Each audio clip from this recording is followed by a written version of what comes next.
Good morning, class. Mr. Geisler here today, and I want to piggyback off of absolute value to do some absolute value equations.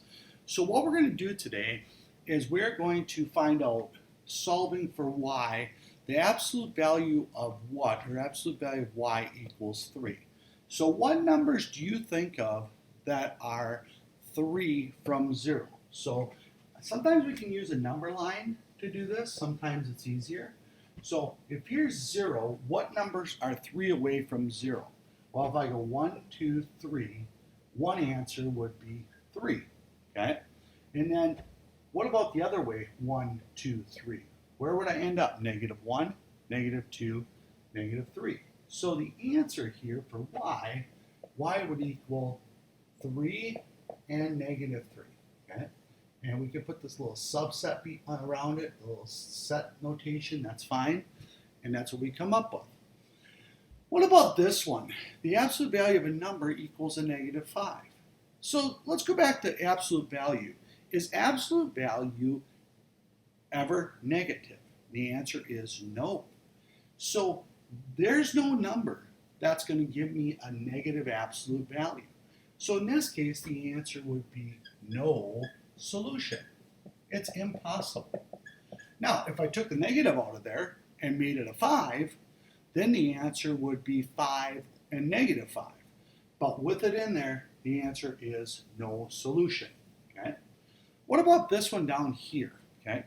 How do I solve something when this is in the absolute values?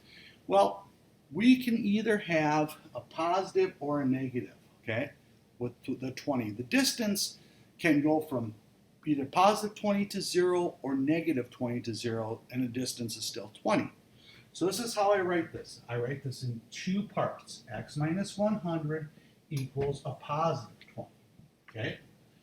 Or x minus 100 equals a negative 20, okay? Notice, same thing that came out of here, all the absolute value brackets. This is positive, this is negative. So now, I got a one-step equation. What do? I'm subtracting 100. What's the opposite of subtracting 100? Adding 100. So I'm going to add 100 to both sides of the equation. This goes away. X equals 20 plus 100, which would be 120.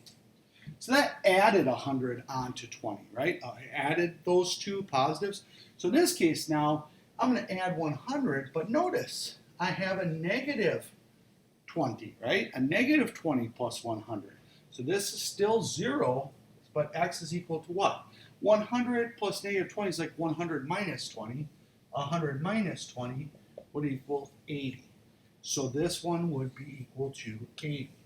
Let's do a quick check. If I put in 120, 120 minus 100 would be 20. So that'd be the absolute value of 20 would be 20. This one would be 80 minus 100. 80 minus 100 would equal -20. Well, hold on. Is the absolute value of -20 still 20? Yes, it is. So that would be your answer, 80 and 120. Two answers, okay, for these types of equations. So let's take a look at this last one over here, okay? Now, I have an absolute value of a number here, okay, of 3x minus 2 plus 8 equals 1. This is outside of the absolute value, so I'm going to subtract 8 on both sides of the equation. I get absolute value of 3x minus 2, okay, equals, this is 0, right? What's 1 minus 8? -7. Now hold on one second.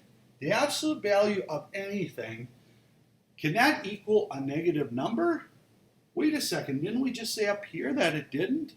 So the answer is no, no solution. So some of these may have solutions, like this one over here, had x equals 120 or 80, okay? That had two solutions, or it might not have any solutions. So this is how we're doing absolute value equations today.